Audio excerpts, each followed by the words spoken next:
Let's go. I think this is the easiest way to make a cake at home. ಯಾಕಂದರೆ ಇದಕ್ಕೆ ಕಡಿಮೆ ingredients ಬೇಕಾಗಿರೋದು.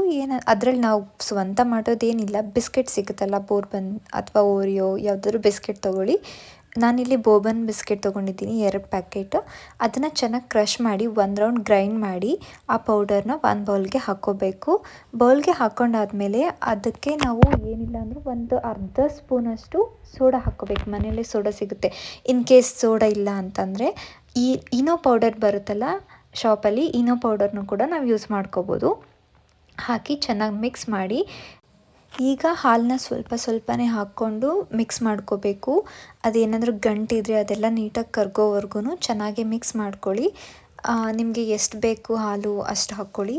ಯಾವ ಹದಕ್ಕೆ ಅದು ಬರಬೇಕು ಆ ಮಿಕ್ಸ್ಚರ್ ಅಂತಂದರೆ, ಇಲ್ಲಿ ಏನು ಕಾಣಿಸ್ತಾ ಇದೆ ನಿಮಗೆ, ಈ ಹದಕ್ಕೆ ಬರಬೇಕು. ಆವಾಗ ಚೆನ್ನಾಗಿ ಬರುತ್ತೆ ಕೇಕ್ ಟೆಕ್ಸ್ಚರು. ಸೊ ಇಷ್ಟು ಮಾಡ್ಕೊಂಡಾದಮೇಲೆ ಒಂದು ಬಟ್ಲು ನಿಮ್ಮ ಮನೇಲಿ ಯಾವುದು ಕಂಟೈನರ್ ಇದೆಯೋ ಅದಿದ್ರೂ ಓಕೆ. ಅದಕ್ಕೆ ಸ್ವಲ್ಪ ತುಪ್ಪ ಸವರ್ಕೊಳ್ಳಿ, ಅಂಟಬಾರ್ದು ಅಂತ ಅಷ್ಟೇ. ಇಲ್ಲಿ ನಾನು ಈ ಪೇಪರ್ ಹಾಕಿ ಅದ್ರ ಮೇಲೆ ಇನ್ನು ಸ್ವಲ್ಪ ತುಪ್ಪ ಹಾಕ್ತಾಯಿದ್ದೀನಿ, ಏನು ಯಾವುದೇ ರೆಸಿಡ್ಯೂಸ್ ಉಳ್ಕೊಬಾರ್ದು ಅದರಲ್ಲಿ ಅಂತ. ಸೊ ಇದನ್ನು ಚೆನ್ನಾಗಿ ತುಪ್ಪನ ಸವರ್ದಾದ್ಮೇಲೆ ಈ ಬಟ್ಲಿಗೆ, ಇಲ್ಲಿ ನೀವು ಪೇಪರ್ ಅಥವಾ ತುಪ್ಪ ಎಲ್ಲನೂ ಆಪ್ಷನಲ್ಲು.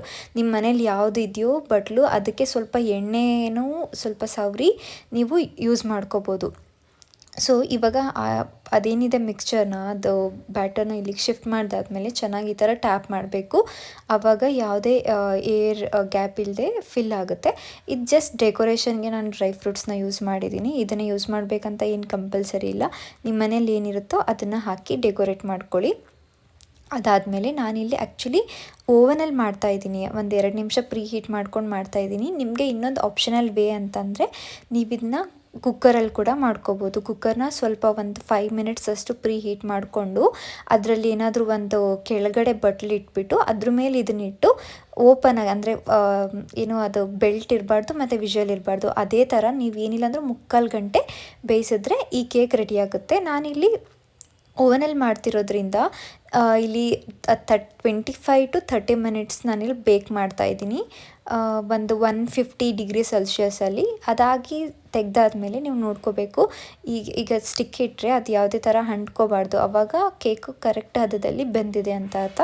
ನೀವೇ ನೋಡ್ತಿದ್ದೀರಾ, ಇಲ್ಲಿ ಯಾವುದೇ ಥರದ್ದು ಸ್ಟಿಕ್ಕಿ ಇದಿಲ್ಲ, ಹಾಗಾಗಿ ಕೇಕ್ ಕರೆಕ್ಟಾಗಿ ಬೆಂದಿದೆ ಅಂತ. ಇಷ್ಟಾದರೆ ಸಾಕು. ಇದನ್ನು ಓಪನ್ ಮಾಡಿಕೊಂಡು ನೀವು ತಿನ್ಬೋದು. ತುಂಬ ಚೆನ್ನಾಗಿರುತ್ತೆ. ಏನಿಲ್ಲ, ನೀವೇ ನೋಡಿದ್ರಲ್ಲ, ಒಂದು 2-3 ಇಂಗ್ರೀಡಿಯೆಂಟ್ಸ್ ಅಷ್ಟೇ. ತುಂಬ ಚೆನ್ನಾಗಿ ಬಂದಿತ್ತು. ಈ ವಿಡಿಯೋ ಇಷ್ಟ ಆಗಿದ್ರೆ ಲೈಕ್ ಮಾಡಿ, ಶೇರ್ ಮಾಡಿ, ಕಮೆಂಟ್ ಮಾಡಿ. ಹಾಗೆ ನನ್ನ ಚಾನಲ್ನ ಸಬ್ಸ್ಕ್ರೈಬ್ ಮಾಡಿ. Thank you.